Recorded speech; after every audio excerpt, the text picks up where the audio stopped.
Buonasera, io sono sempre io Federica Preto, vi sto parlando da Autoritratti, storie di oggetti in ceramica. Siamo qui ad Argillà, è tardi ma noi ormai stiamo per chiudere, ma ci è venuta a trovare un'altra ceramista e come avete capito per tutta la giornata noi stiamo facendo queste dirette proprio per far raccontare a loro cosa vedono di questa manifestazione, che come ricordo è una delle manifestazioni più importanti che riguardano la ceramica. Qui con me ho Michela Minotti. Buonasera. Che è molto emozionata perché infatti non si aspettava che io gli facessi questa intervista, perché è venuta a vedere la mostra e quindi invece la voglio far conoscere a tutti voi, quindi volevo chiedere a Michela intanto di parlare, di dire chi è e un po' raccontare la sua storia. Volentieri, grazie. Ma mi definiscono un'artista, io mi sento più una scultrice che ormai da quasi 20 anni ha scelto come mezzo espressivo la creta, l'argilla, o meglio dire la terra. E mi sono accorta che questa mia esperienza, questi tanti anni passati insieme alla ceramica, sono ormai diventati un viaggio e continuano comunque a essere un viaggio, un bellissimo viaggio. Sono qui, come mi chiedevi prima, sono qui ad Argillà con la famiglia, tra l'altro, senza fini espositivi, almeno quest'anno, volevo riposare, ma devo dire che ho trovato una bella energia, perché dopo tutto quello che c'è stato, tutte le chiusure, tanti stimoli, tanti incontri, tante esposizioni che simboleggiano proprio, io almeno l'ho percepita così, una ripresa sotto tanti punti di vista, di socializzazione, di nuovi spunti, di nuovi lavori e di nuovi progetti. E questo è quello che ho percepito almeno oggi nella prima giornata.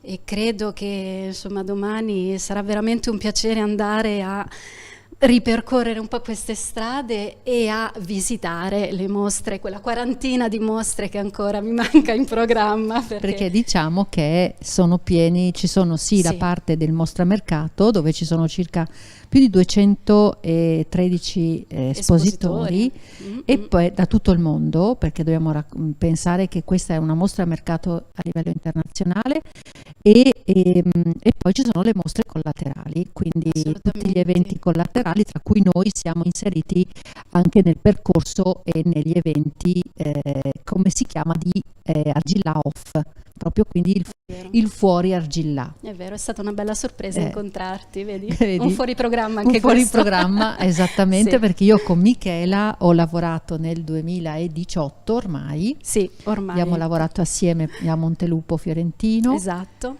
E quindi è stato veramente anche lì una bellissima esperienza ed è stata anche una sorpresa anche per me vederti in quest'ambito, tra l'altro in un orario assolutamente abbastanza strano, perché sono quasi le 10, ma stiamo aspettando i forni, quindi stiamo aspettando tutti i forni, esattamente, perché fra quindi poco apriranno proprio lì la magia, no, del forno. Un'altra magia.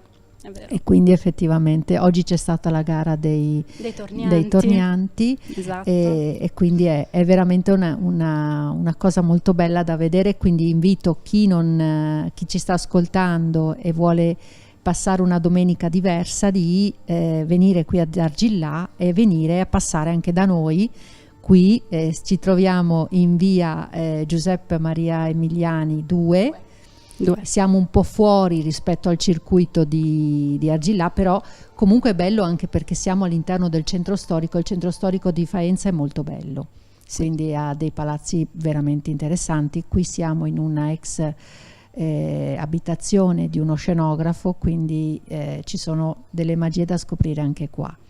Io ringrazio Michela, Grazie a te, Federica. ringrazio di questo piacere che mi ha fatto proprio per questa disponibilità all'ultimo secondo di essere intervistata. È stato un piacere. Intanto le auguro una buona permanenza e un buon giro. Grazie. Anche per domani, e noi ci auguriamo la buonanotte, perché con questa intervista noi chiuderemo anche la mostra per stasera. Vi ringrazio e ci vediamo domani.